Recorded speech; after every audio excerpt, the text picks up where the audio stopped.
కి స్వాగతం. ముందుగా ముఖ్యాంశాలు.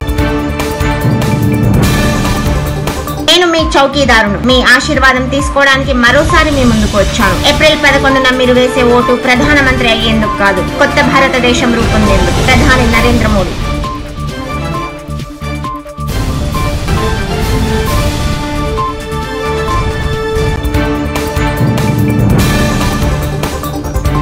జితేందర్ రెడ్డికి ఎంపీ సీటు రానంత మాత్రాన పార్టీపై విమర్శలు తగవు. జితేందర్ రెడ్డిపై విమర్శనాస్త్రాలు సంధించిన ఆబ్కారీ మంత్రి మరియు ఎమ్మెల్యేలు.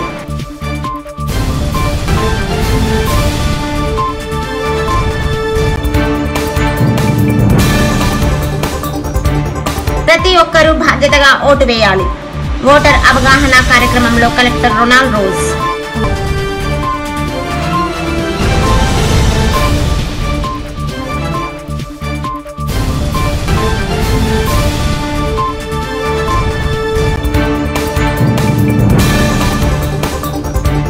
ప్రతి ఒక్కరూ బాధ్యతగా ఓటు వేయాలని Mahabubnagar collector Ronald Rose అన్నారు. ఓటర్ అవగాహన కార్యక్రమంలో భాగంగా మహబూబ్ నగర్లో మహిళా సంఘాలు, విద్యార్థుల ఆధ్వర్యంలో భారీ ర్యాలీ నిర్వహించారు. అనంతరం మినీ ట్యాంక్ బండ్ వద్ద ఏర్పరిచిన సమావేశంలో కలెక్టర్, ఎన్నికల పర్యవేక్షణాధికారులు పాల్గొన్నారు. ఈ సందర్భంగా కలెక్టర్ మాట్లాడుతూ ప్రతి ఒక్కరూ డబ్బులకు అమ్ముడుపోకుండా ఓటు వేయాలని సూచించారు. గ్రామీణ ప్రాంతాల్లో వారు అవగాహన రహితంగా చేసే పనులకు విద్యార్థులే అడ్డుకట్ట వేయాలని సూచించారు. ప్రాముఖ్యతను తెలియజేస్తూ ఓటింగ్ పర్సెంటేజ్ ని పెంచే క్రమంలో మరి గతంలో జరిగిన ఎన్నికలకు మరి లాస్ట్ టైం జరిగిన అసెంబ్లీ ఎన్నికలకు ఎంకరేజ్ కావడం జరిగింది. మరి ఇప్పుడు కూడా so deeply known, and I am happy. You are very lucky that you have a good collector over here, right? I wish you all the best. Thank you and keep it up. Good morning all of you. This observer sir has said कि this is a festival. ये भारत का एक बहुत बड़ा त्योहार है. This is a festival for all of us, for all people who are the citizen of the country. For us it is a great festival because the head of the country. So all of you who has come here, जो भी आप लोग यहाँ आए हैं, listen to very carefully what people used to say. We as an observer doesn't have anything to say, speak to you. We are to see ki whatsoever your collector officers who are in electioning process, they are doing good things, they are doing the ethical things, and I am told that you all have gathered here to listen what is the voting process, and they are going to tell you about the ethical voting. Voting without the fear, voting without any prejudice, voting with freeness, mind freeness, voting where you can exercise your franchise without any kind of duress. So I can congratulate the district administration, especially the collector and all his team members, that it is a very good effort. Keep this kind of effort where people learn, these boys who are tomorrow's leader of the country, they learn what is the electioning process and what is the ethical voting, and I hope and wish all of you very best. Thank you. నమస్కారం. ఈరోజు ఈ ఒట్టేసి ఓటేద్దాం మన కార్యక్రమానికి వచ్చేసిన ముఖ్య అతిథిగా మనకు వచ్చిన జనరల్ అబ్జర్వర్ సంజయ్ గుప్తా గారికి, అలాగే మన పోలీస్ అబ్జర్వర్ తుషార్ తాపా గారికి, జిల్లా అధికారులు, ఇక్కడ వచ్చిన అంగన్వాడీ ఆశా కార్యకర్తలు మరియు పిల్లలందరూ కూడా నమస్కారం. ఈరోజు పొద్దున 8 గంటల నుంచి మీరందరూ కూడా ర్యాలీ తీసేసి మన పట్టణ ప్రజలందరికీ కూడా ఎథికల్ ఓటింగ్ మీద. ఏ రోజు ఎలక్షన్ డేట్? April 11th. ఈ రోజు ఎందుకు ఇంతమంది గ్యాదర్ అయ్యామంటే, ఇప్పుడు అంగన్వాడీ వర్కర్స్ పోయినసారి కూడా మీ అందరం చేశారు కార్యక్రమం, అందరం చేశాము ఒట్టేసి ఓటేద్దామని కార్యక్రమం. అంటే ఏంటి? అందరం కూడా ఒక ప్రతిజ్ఞ తీసుకుంటాము, ఎవరైనా మనకు నచ్చిన వాళ్ళ మీద ఒట్టేస్తాము, ఒట్టేసి ఏం ప్రతిజ్ఞ తీసుకుంటాము? డబ్బులు సౌండే రాలేదు, ఈ సైడ్ నుంచి అసలు రాలేదు. వేరే ఏమేమి తీసుకోకూడదు? మద్యం తీసుకోకూడదు. తర్వాత ఇంకేమైనా వస్తువులు, ఏమేమి వస్తువులు ఇస్తామని చెప్తారు? జామెట్రీ బాక్స్ ఇస్తాను, పెన్ ఇస్తాను, క్రికెట్ బ్యాట్ ఇస్తాను, వాలీబాల్ చెప్తారా? ఇప్పుడు ప్రతిజ్ఞ చేసేటప్పుడు మీరు చేయాల్సిన మాట ఏంటంటే, మీకు ఎవరు ఇంట్లో చాలా నచ్చిన వాళ్ళు ఉన్నారో వాళ్ళ మీద ఒట్టేసి మీరు ప్రతిజ్ఞ చేయాలి. చేస్తారా? ఎవరికి అంత ధైర్యం ఉంది చూస్తాం. ఉందా? ఉన్నాయా? ఎవరికి అంత ధైర్యం ఉంది? సో మీరు ఇప్పుడు ప్రతిజ్ఞ చదివేటప్పుడు మీరు వాళ్ళ పేరు చెప్పాలి. నేను పలానా వాళ్ళు, నా కూతురు, నా కొడుకు, నా తల్లి, నా తండ్రి, నా సోదరుడు.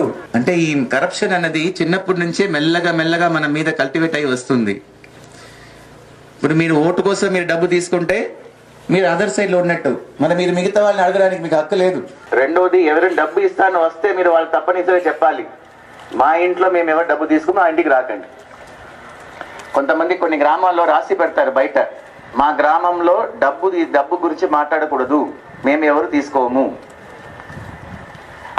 ఓటర్ అని నేను శాసనం ద్వారా నిర్మితమైన భారత రాజ్యాంగం పట్ల నిజమైన విశ్వాసం, సమగ్రతను కాపాడటానికి ఒక ఓటరుగా నా కర్తవ్యమైన ఓటును పక్షపాతం కానీ రాగద్వేషాలు కానీ లేకుండా ఓటుకు, నోటుకు, మద్యానికి, సంక్షేమ పథకాల ఎరకు కూడా లొంగకుండా అత్యద్భుతమైన అవకాశమైనటువంటి ఓటు హక్కును నుంచి విచ్చేసినటువంటి రాష్ట్రంలో సీఎం కేసీఆర్ ప్రవేశపెట్టిన పథకాలు దేశానికి ఆదర్శంగా నిలుస్తున్నాయని రాష్ట్ర ఎక్సైజ్ క్రీడా శాఖ మంత్రి శ్రీనివాస్ గౌడ్ స్పష్టం చేశారు.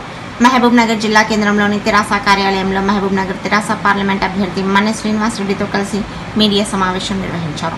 ఈ సందర్భంగా మంత్రి మాట్లాడుతూ తెలంగాణ ప్రజలు 16 మంది ఎంపీలను గెలిపిస్తే పాలమూరు రంగారెడ్డి ప్రాజెక్టుకు జాతీయ హోదా తీసుకొస్తామని తెలిపారు. తెలంగాణలో ప్రజలందరూ తెరాస వైపు చూస్తున్నారని మంత్రి వెల్లడించారు. 45 దేశాల్లో ఫార్మా పరిశ్రమలు విస్తరింపజేసి వేలాది మంది నిరుద్యోగులకు ఉద్యోగ అవకాశాలు కల్పించారు. మహబూబ్ నగర్ తెరాస అభ్యర్థి మన్నె శ్రీనివాస్ రెడ్డిని గెలిపించాలని ప్రజలకు పిలుపునిచ్చారు. తెరాస పార్టీలో ఉండి ఎన్నో పదవులను అనుభవించిన జితేందర్ రెడ్డి పార్టీని వీడడం ఆయన తొందరపాటు నిర్ణయం అని వెల్లడించారు. అనంతరం మహబూబ్ నగర్ పార్లమెంట్ అభ్యర్థి శ్రీనివాస్ రెడ్డి మాట్లాడుతూ సీఎం కేసీఆర్ ఆదేశాల మేరకే తాను మహబూబ్ నగర్ నుంచి పోటీ చేస్తున్నానని వెల్లడించారు. నియోజకవర్గ ప్రజలు తనను భారీ మెజార్టీతో గెలిపించాలని విజ్ఞప్తి చేశారు. 31 తారీఖు ఆదివారం రోజు గౌరవ ముఖ్యమంత్రి గారి బహిరంగ సభ మహిస్తాపూర్ దగ్గర గ్రౌండ్లో సాయంత్రం 4 గంటలకు సమావేశం ఉంది కనుక మహబూబ్నగర్ పార్లమెంట్ నియోజకవర్గంలోని ప్రజలందరూ కూడా అత్యధిక సంఖ్యలో హాజరు కావాలని, మరి నాకు అన్నిటికన్నా ముఖ్యమైన పాలమూరు రంగారెడ్డి జిల్లా ప్రాజెక్టు ఎత్తిపోతల ప్రాజెక్టుని ఖచ్చితంగా ఈ 17 మంది ఎంపీలతో ఈ దేశంలో ఉన్నటువంటి ఇంకా ఇతర ఎంపీలు చాలామంది అనుకుంటున్నారు 16 సీట్లు గెలిస్తే ఎట్లా చేస్తారని. చాలా తప్పది. 16 కాదు, మాకు దాదాపు 70-80 పార్లమెంట్ సభ్యుల మద్దతు ఉంది. ఈ దేశంలో ఎక్కడ ఏ రాష్ట్రం ఎలక్షన్ అయినా మా ముఖ్యమంత్రి గారి పథకాలే అక్కడ అమలు చేస్తున్నారు, పేర్లు మార్చుకొని. ఈరోజు ఉన్నటువంటి మోడీ ప్రధానమంత్రి కూడా రైతు బంధు పథకాన్ని కాపీ కొట్టి పేరు మార్చుకొని అమలు చేసే రేపు అధికారం రావాలని ప్రయత్నం చేస్తున్న సంగతి మర్చిపోవద్దు.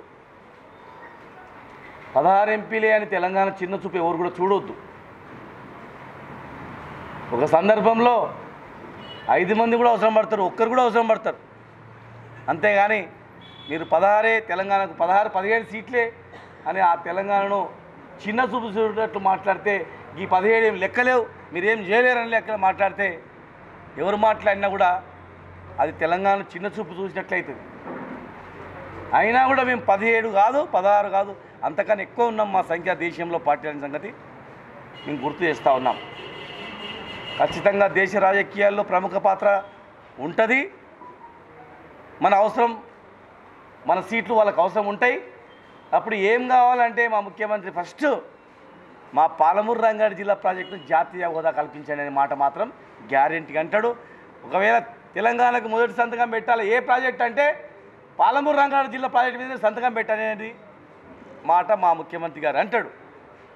ఈడ ఉన్నప్పుడే తెలంగాణ వచ్చింది కనుక ఆ అభిమానం ప్రేమ ముఖ్యమంత్రి గారికి ఉంది.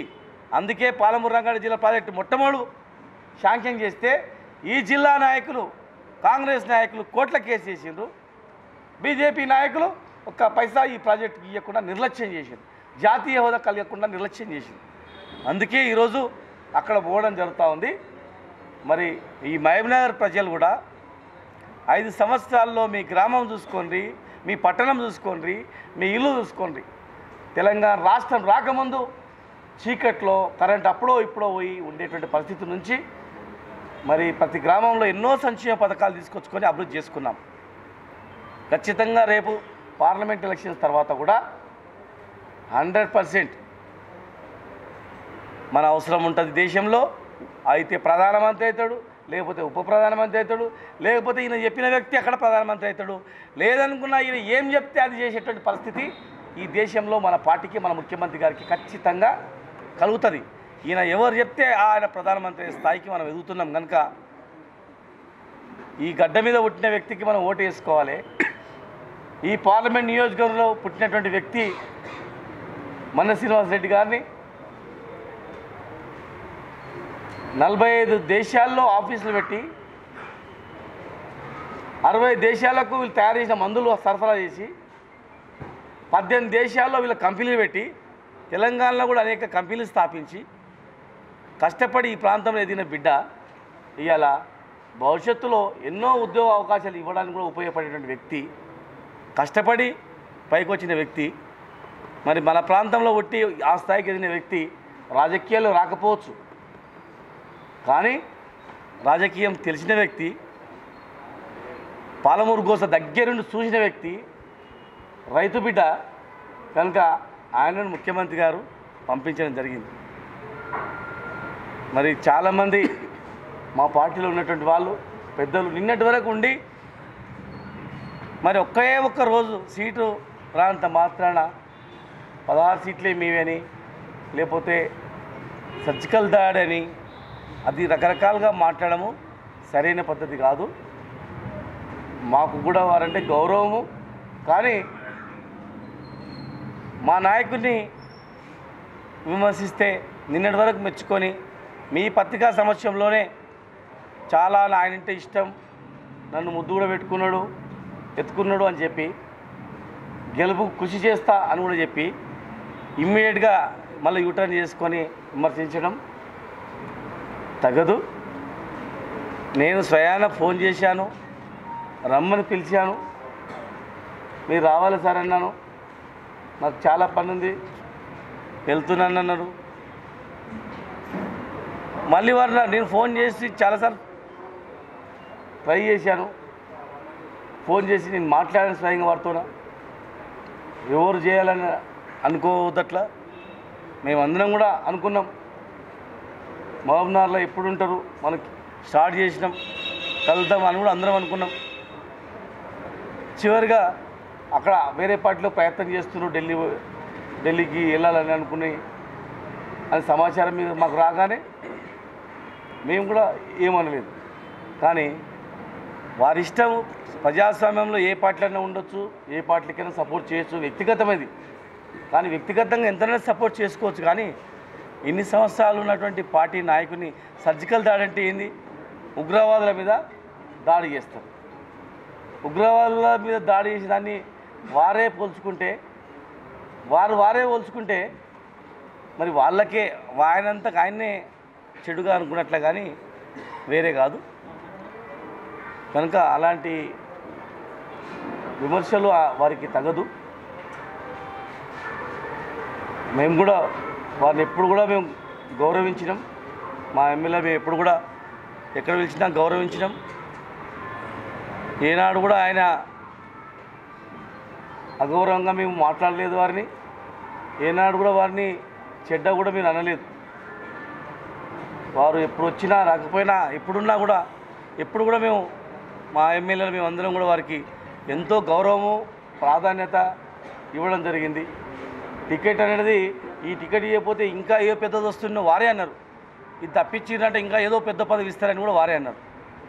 అన్నప్పుడు మరి ఆ పెద్ద పదవి వచ్చేంత వరకు వేచి చూసింటే బాగుండేది. మేము చేయలేదు అని అన్నారు. నేను చేశాను. మళ్ళీ వారు మాకు ఒక ఫోన్ చేసింటే ఇంకా చాలా బాగుండేది. కనుక దీనిలో మా ప్రమేయం తప్పు లాంటిది ఏం లేవు. ఏది ఏమైనా ఈరోజు ప్రజలందరూ కూడా టీఆర్ఎస్ వైపు ఉన్నారు, టీఆర్ఎస్ వైపు చూస్తున్నారు. 70 ఏళ్ళు వీళ్ళకి ఓటేసినరు, మంత్రులు కూడా అయినరు, ఉన్నత స్థానాలకు కూడా పోయినరు. కానీ ఈ ప్రాంతాన్ని ఎవరు కూడా పట్టించుకోలేదు. మరి ఇప్పుడిప్పుడే బాగుపడుతున్నాం. వాళ్ళే అంటున్నారు నాగర్ కర్నూలు పార్లమెంట్లో నీళ్ళు వచ్చేసినాయి. మరి పాలమూరు రంగారెడ్డి జిల్లా అయితే ఇక్కడ కూడా వస్తాయి. అక్కడ నీళ్ళు ఇచ్చింది మేమే. 1000 కోట్లు సరిపోతాయి పెండింగ్ ప్రాజెక్టులకు అని అన్నారు వాళ్ళే. కానీ 9000 కోట్లు పెట్టినాం, లెక్కలతో సహా ఉన్నాయి. 9000 కోట్లు కంపించి పెండింగ్ ప్రాజెక్టులను పెండింగ్ ప్రాజెక్టులు పడిపోయినాయి. దాని పేర్లే పెండింగ్ ప్రాజెక్టులుగా పేర్లు మార్చుకునే దానిని రన్నింగ్ ప్రాజెక్టుగా చేసి 9000 కోట్లు ఇచ్చిన సంగతి గుర్తుపెట్టుకోవాలి. మరి ఇవాళ ఖచ్చితంగా 30,000 కోట్లు లోన్ శాంక్షన్ అయితే 18,000 కోట్లు మామూలు పాలమూరు రంగారెడ్డి జిల్లా ప్రాజెక్టు కేటాయించారు. ఆ 18 కాదు 30,000 కోట్లు కూడా ఇస్తా అని చెప్పి మరి గతంలోనే చెప్పడం జరిగింది. మరి ఇవన్నీ కంప్లీట్ కావాలంటే ఖచ్చితంగా కూడా టీఆర్ఎస్ పార్టీ అత్యధిక మెజార్టీతో మనం గెలిపించుకుంటేనే మన బతుకులు మారుతాయి. ఇన్నేళ్ళు వేసిండ్రు, వాళ్ళకు 70 ఏళ్ళు వేసిండ్రు. మాకు ఒక 2-3 సార్లు వేయండి. ఒక 2-3 టర్మ్లో టోటల్ రూపురేఖలు మార్చిన తర్వాత ఆ తర్వాత మేము ఓటేయని కూడా అడగం. 2-3 టర్మ్ల తర్వాత ఇవన్నీ పాలమూరు రంగారెడ్డి జిల్లా ప్రాజెక్టు కంప్లీట్ చేసి నీళ్లు తెచ్చి చెరువులు కుంటలు మొత్తం నింపి ఈ ప్రాంతం నుంచి వలసలు పోకుండా అందరిని బంద్ చేసి ఎక్కడోళ్ళు అక్కడ హాయిగా ఉండేటట్టు చేసిన తర్వాత ఇక మీరు మాకు ఓటేయండి అని కూడా అడగం. వాళ్ళ ఇష్టం, నిలబడతారు, చేయండి. కానీ ఈరోజు ఈ రాష్ట్రానికి ముఖ్యంగా మన ప్రాంతానికి ఖచ్చితంగా ఈ గెలుపు అనేది చాలా అవసరం. కులము మతములు చిచ్చుపెట్టి కుల మతాల మధ్యలో రాజకీయ పబ్బం 70 ఏళ్ళు గడుపుకున్నారు. ఈ కుల మతాల మధ్యలో రాజకీయ పబ్బం గడుపుకునేటువంటి అలవాటు పడిన వాళ్ళు మళ్ళీ కూడా ఇప్పుడు కూడా అదే పద్ధతిలో పోతుంటారు.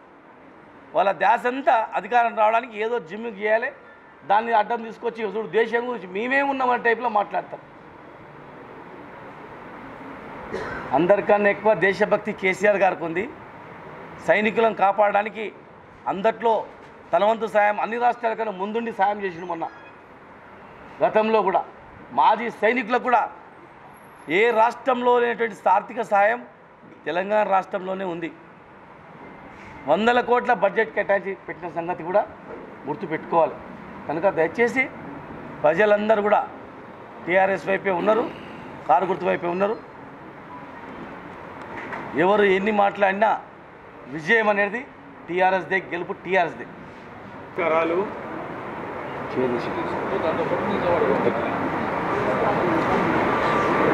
నా పేరు శ్రీనివాస్ రెడ్డి. ఒక విషయం ఏంటంటే ముఖ్యమంత్రి గారు మమ్మల్ని గుర్తించి ప్రత్యేకంగా మహబూబ్నగర్ జిల్లాలో పార్లమెంట్ స్థానానికి మమ్మల్ని ఎన్నిక చేసి అదేవిధంగా మా మంత్రివర్యులు కానీ శాసనసభ్యులు కానీ అందరూ మమ్మల్ని ప్రతిపాదించింది, అయ్యా మీకు పార్లమెంటు టికెట్ ఇస్తున్నాము మీరు నిలబడండి అని. ఎందుకంటే మేము ఎలాంటి ఫోకసింగ్ మేము ఎప్పుడు కానీ మేము ఇంత చేసినాము అంత చేసినాము వాళ్ళకి ఇది ఇచ్చినాము ఉద్యోగాలు ఇచ్చినాము అని చెప్పుకోలేదు. ఇప్పుడు మేము ఏ ఊరికి పోయినా క్యాన్వసింగ్లో ప్రతి ఒక్కరు సార్ మా పిల్లగాడు మీ దగ్గర ఉద్యోగం చేస్తున్నాడు సార్, ప్రతి ఒక్కటి ఎక్కడి నుంచి మీరు ఎంక్వైరీ చేసుకున్నా కనీసం నేను ఒక చిట్టు పట్టుకొని వచ్చిన సార్ 170 మంది పనిచేస్తున్నారు సార్ ఊర్లో అని చెప్పి కృష్ణాపురంలో. ఆ విధంగా మేము చేసుకుంటూ పోతున్నాం. కానీ లేనిపోని ఇప్పటిదాకా చేసిన ఎంపీలు ఏం చేసిండ్రో మీకు అర్థమైంది. ఇప్పటిదాకా మీ దగ్గర రికార్డు ఉంది, ఎవరెవరు ఏమేమి డెవలప్మెంట్ చేసిండ్రు, ఏంది మంచి ఏం చేసిండ్రు చెడు ఏం చేసిండ్రు అని. మేము ఇంతవరకు చేసిండ్రు అనేది దాదాపు మహబూబ్నగర్ డిస్టిక్లో తెలుసు. ఇప్పటి నుంచి కూడా నాకు ఈ స్థానం కల్పించినందుకు మాకు ఈరోజు ముఖ్యమంత్రి గారు మాకు కల్పించండి ఈ స్థానం. ఫోకసింగ్ చేసుకోండి, మీరు ఇంత చేస్తున్నారు, మీరు ఎందుకు చెప్పుకుంటలేరు బయటకు వచ్చి అని మాకు చెప్పుకోనికి అవకాశం కల్పించండు. అదేవిధంగా మా సొంత వ్యాపార పరిస్థితులు ఫోకసింగ్ చేసుకోవడమే కాకుండా ప్రజలకు ఏం చేయాలి అనేది, ఏమి ఉపయోగం చేయాలి, ప్రజలకు ఏమేమి సమస్యలు ఉన్నాయి, అటువంటి నా పరిధిలోని సమస్యలను సక్రమంగా నిర్వర్తిస్తే ఇప్పటి నుంచి ఈరోజు నెక్స్ట్ రేపు 11 తారీఖు తర్వాత మళ్ళీ మే 23 తారీఖు దాకా రిజల్ట్ వచ్చినాక అప్పటి నుంచి మీరు లెక్కేసుకుందరు. మంచిగా చెడ మేము ఎవరికి కానీ హాని చేసే రకాలం కాదు, పార్టీకి కానీ ఇటు అధిష్టానాన్ని కానీ ఎవరికి, మేము అందరికీ ఉపయోగపడే వ్యక్తులం. మేము ప్రజలకు ఉపయోగపడి ప్రజలకు ఏం చేయాలని ఆలోచన చేసాం. రేపు ఉదయం నేను అయిన తర్వాత కూడా నేను చేసే బాధ్యత ఏంది, వాళ్ళు వచ్చి నిలబడ్డారు, వాళ్ళకి ఏం వచ్చి వాళ్ళ కష్టసుఖాలు ఏమున్నాయి, అటువంటి రకం మేము కానీ లేనిపోని ఫోకస్లు చేసుకొని చేసేది తక్కువ, చెప్పుకునేది ఎక్కువ, అటువంటి రకాలమైతే కాము. చూడండి, ఇప్పటి నుంచి మీరు లెక్కలేసుకోండి మా గురించి. ఇద్దరితో సెలవు తీసుకోండి. తెలంగాణలో అసెంబ్లీ ఎన్నికలను ఎందుకు ముందస్తుగా నిర్వహించారని ప్రధాని నరేంద్ర మోడీ ప్రశ్నించారు. జ్యోతిష్యుడు చెప్పడం వల్లే కేసీఆర్ ఈ నిర్ణయం తీసుకున్నారని, చివరికి మంత్రివర్గ కూర్పునకు కూడా అతన్ని సంప్రదిస్తున్నారని ఎద్దేవా చేశారు. అందుకే మంత్రివర్గ కూర్పు 3 నెలలైనా ఇంకా పూర్తి కాలేదని ధ్వజమెత్తారు. ముందస్తు ఎన్నికలకు వెళ్లకుండా తెలంగాణ అసెంబ్లీ ఎన్నికలు కూడా ఈ సార్వత్రిక ఎన్నికలతో పాటు నిర్వహించి ఉంటే 100 కోట్ల ప్రజాధనం ఆదా అయ్యేది కదా అని హితవు పలికారు. మహబూబ్ నగర్ జిల్లా భూత్పూర్లో జరిగిన భాజపా భారీ బహిరంగ సభలో మోదీ పాల్గొన్నారు. ఈ సందర్భంగా తెరాస కాంగ్రెస్ లక్ష్యంగా విమర్శలు గుప్పించారు. 2-3 महीने पहले विधानसभा का चुनाव करवाया। अगर यही चुनाव इस लोकसभा के साथ कराते तो इतना सारा खर्चा जो तेलंगाना की जनता के सर पे पड़ा, अरबों खरबों का खर्चा हुआ, वो बच जाता कि नहीं बच जाता? दोनों चुनाव साथ होते कि नहीं होते? कि विधानसभा जीतनी है तो थोड़ा जल्दी चुनाव करवा लो, वरना अप्रैल मई महीने में अगर लोकसभा के साथ चुनाव कराओगे तो मोदी के स्टार इतने चमक रहे हैं कि लोकसभा के साथ तुम्हारा तेलंगाना में तुम्हारी विधानसभा भी डूब जाएगी। और इसलिए उन्होंने ये ज्योतिष की सलाह पर 2 चुनाव अलग किए। उनको भी मालूम है कि लोकसभा में अप्रैल मई का समय ऐसा है कि मोदी का सितारा चमकने वाला है। उससे बचने के लिए उन्होंने विधानसभा के चुनाव अलग कर दिए। ज्योतिषी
అదుపు తప్పి డీసీఎం బోల్తా పడి డ్రైవర్ కు స్వల్ప గాయాలైన సంఘటన వనపర్తి మండల పరిధిలోని తిరుమలయ్యగుట్ట సమీపంలో చోటు చేసుకుంది. స్థానికుల వివరాల ప్రకారం నాగర్ కర్నూలు సాయిబాబా మార్కెట్ యార్డు నుండి శుక్రవారం డీసీఎంలో పల్లి బ్యాగులను వేసుకుని గద్వాలకు వెళ్తుండగా వనపర్తి మండలం తిరుమలయ్యగుట్ట సమీపంలో ఎదురుగా వస్తున్న ఇసుక ట్రాక్టర్ను తప్పించబోయి అదుపు తప్పి బోల్తా పడింది. ఈ ఘటనలో డీసీఎం డ్రైవర్ జహాంగీర్ స్వల్ప గాయాలతో బయటపడ్డారు. స్థానికులు డ్రైవర్ దగ్గరకు వెళ్లగా డ్రైవర్ జహాంగీర్ మద్యం మత్తులో ఉన్నాడని స్థానికులు తెలిపారు. పేరు ఇక్కడ మెయిన్ ఇది లెఫ్ట్ సైడ్లో బండి గురించి తినవాళ్ళు అదే. ఎంతమంది ఉన్నారు బండ్లే? కొత్తూరు మండల కేంద్రంలో న్యాయ విజ్ఞాన సదస్సులో ముఖ్య అతిథులు Shadnagar civil judge Kavitha, junior civil judge Shyam Prasad, civil judge Asharani మరియు కార్యక్రమం Kothur SI Krishna, bar association chairman Jaganmohan Reddy, న్యాయవాదులు శ్రీధర్, రాజ్ గోపాల్, నరసింహ, ఎంపీటీసీలు, సర్పంచ్, విద్యార్థులు, యువకులు పాల్గొన్నారు. మేము గ్రామాలకు వెళ్ళి స్కూళ్ళకి వెళ్ళి తెలియజేయడం జరుగుతుంది. మన ప్రజాస్వామ్య ప్రభుత్వం నడవడానికి, ప్రభుత్వం చట్టాలు చేయడానికి లెజిస్లేషన్ ఎన్నుకుంటాం. ప్రజల చేత ఎన్నుకోబడినటువంటి ఎమ్మెల్యేలు, ఎంపీలు వీళ్ళు చట్టాలు తయారు చేస్తారు. ఆ తర్వాత ఎగ్జిక్యూటివ్ వాళ్ళు అమలు చేస్తారు, ఇంప్లిమెంట్ చేస్తారు. ఈ జ్యుడిషియరీ అనేది న్యాయ సమీక్ష అధికారం. అంటే చట్టాలు చేసి ఆ చట్టాల ప్రకారంగా ప్రజలు కానీ అందరూ దాని ప్రకారంగా నడుస్తున్నారా లేదా, ఎక్కడైనా సమాజం సక్రమైన పద్ధతిలో నడవనప్పుడు ఎక్కడైతే నేరాలు జరుగుతాయో వాళ్ళు శిక్షించే అధికారం ఈ కోర్టులకు ఉంటుంది. ఇదొక విషయం. అయితే ఇంతకుముందు మన ఎంపీటీ సార్ చెప్పింది కరెక్టే. కొన్ని విషయాలు అంటే కోర్టుకు పోతే కేసులు అనేది కొన్ని సంవత్సరాలు, సివిల్ కేసులు అయితే 5 సంవత్సరాలు 10 సంవత్సరాలు, మళ్ళీ ఓడిపోయిన వాళ్ళు మళ్ళీ పై కోర్టుకు వెళ్ళడం, ఇట్లా హైదరాబాద్లో కొన్ని చూస్తే ఒక దశాబ్దాల తర్వాత సుప్రీంకోర్టు పోతే ఇంకా ఇట్లా. అందుకే ఈ ప్రజల చేత ఎన్నుకున్నటువంటి ప్రభుత్వాలు ప్రజా సంక్షేమాన్ని ఆలోచించి న్యాయ సేవాధికార సంస్థ చట్టం 1989లో తీసుకురావడం జరిగింది. దీని ఉద్దేశం ఏంటంటే ఎక్కడైతే ఎవరికైతే అన్యాయం జరుగుతుందో వాళ్ళని కూర్చోబెట్టి సమస్యను పరిష్కరించడం. ఇద్దరి మధ్యలో ఎప్పుడైతే గ్రామాల్లో వెనకట న్యాయసూత్రాలకు అనుగుణంగా ఒక రచ్చబండల్లో కానీ ఒక పెద్ద మనుషులు కానీ అప్పటికప్పుడు ఇద్దరి మధ్యలో పరిష్కరించినట్టు, ఒక తల్లిదండ్రులు ఇంట్లో కుటుంబాన్ని సమస్య పరిష్కరించినట్టుగా గ్రామాల్లో అప్పటికప్పుడు ఇమీడియట్ జస్టిస్ అట్లా జరుగుతుండేది. కోర్టులోకి పోతే వాయిదాలు అనేది కాకుండా కోర్టులో కూడా కొన్ని సందర్భాలలో మరి అంటే కాంపౌండబుల్ కేసులే మాత్రమే రాజీ చేసుకోవచ్చు. నాన్ కాంపౌండబుల్ కేసెస్ అనేది కోర్టులో జరుగుతుంటాయి. ఇదొక విధానం. కాబట్టి ఎవరైనా సరే ఎక్కడ అన్యాయం జరుగుతుందంటే అక్కడ మన వంతు కృషి చేసి మనం న్యాయం జరిగేలా చూడాలి. ఇప్పుడు any person can arrest the offender అంటే నేరస్తుని పోలీసులు మాత్రమే కాదు ఎవరైనా అరెస్ట్ చేయొచ్చు. తెలుసా మీకు ఈ విషయము? ఏమండి ఎస్ఐ గారు? Private person can arrest any cognisable offences. అంటే ఆ నేరస్తుడు ఎప్పుడో ఎస్ఐ అంటే పోలీసులు వచ్చేదాకా వెయిట్ చేసి ముచ్చడో పారిపోతాడు అనుకున్నప్పుడు మీరు అప్పటికప్పుడు పట్టుకొని పోలీసులకు అప్పచెప్తే మీరు కూడా న్యాయం చేసిన వాళ్ళు అవుతారు. అంటే ఈ సమాజంలో ప్రతి ఒక్కరూ ఈ సమాజం మంచిగా ఉండాలంటే మనం ప్రతి ఒక్కరూ ఈ సమాజ అభివృద్ధి కోసం పాటుపడాలి. అంటే మనది మొత్తం ప్రపంచ దేశాల్లో అభివృద్ధి చెందిన దేశాలు ఇట్లా 2-3 రకాలుగా ఉన్నాయి. మనం చెందుతున్న దేశం. ఈ కేసులు పెట్టుకొని కోట్ల చుట్టూ తిరిగి మీ సమయాన్ని వృధా చేసుకోకుండా, అంటే నేనేది మీరని కాదు, ఈ సమాజంలో జరిగే జనరలైజ్ చేస్తున్నా. మీ విషయానికి రావాలంటే మనం ఏం లేదు, తల్లిదండ్రులు చెప్పినట్టు వినడం, ఇక్కడ గురువులు చెప్పినట్టు వినడం, మీ సమయాన్ని వేస్ట్ చేసుకోకుండా, సెల్ ఫోన్లు వేస్ట్ చేసుకోకుండా, టీవీలు చూడకుండా మార్నింగ్ లేచి 9 వరకు బ్రహ్మాండంగా మీరు సబ్జెక్ట్ సాధిస్తే ఇప్పుడే మీ అమూల్యమైన సమయాన్ని 10th క్లాస్ వరకు ఉన్నటువంటి సమయాన్ని మీరు చేసుకుంటే మీ భవిష్యత్తు బ్రహ్మాండంగా ఉంటుంది. ఇప్పుడే మీరు అబ్దుల్ కలాం అన్నాడు, కలలు కండి సాకారం చేసుకోండి. అంటే మీరు ఇప్పటి నుంచే నేను ఒక పలానా సైంటిస్ట్ కావాలి, లేకపోతే ఒక సైనిక అధికారిని కావాలి. ఒక అమెరికా అధ్యక్షుడు ఒబామా ఇండియాకు వస్తే రాష్ట్రపతి ముంగట ఒక మహిళా అధికారి తలసంచలనం చేసింది.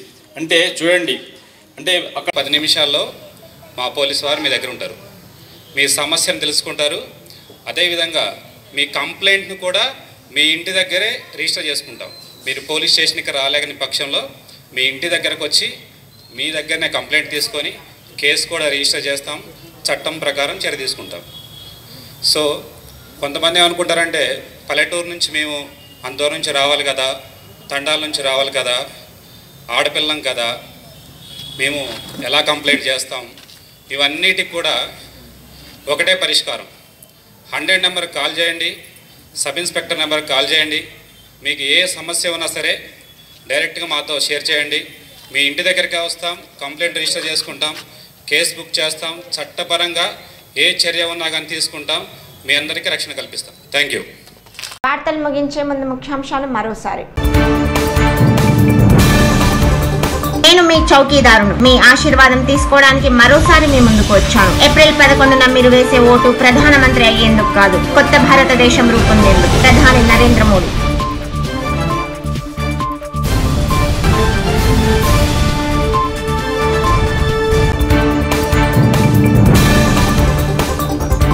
జితేందర్ రెడ్డికి ఎంపీ సీటు రానంత మాత్రాన పార్టీపై విమర్శలు తగవు. జితేందర్ రెడ్డిపై విమర్శనాస్త్రాలు సంధించిన ఆబ్కారీ మంత్రి మరియు ఎమ్మెల్యేలు.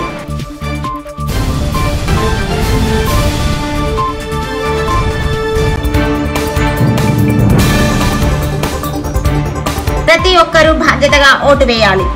ఓటర్ అవగాహన కార్యక్రమంలో కలెక్టర్ రొనాల్డ్ రోజ్.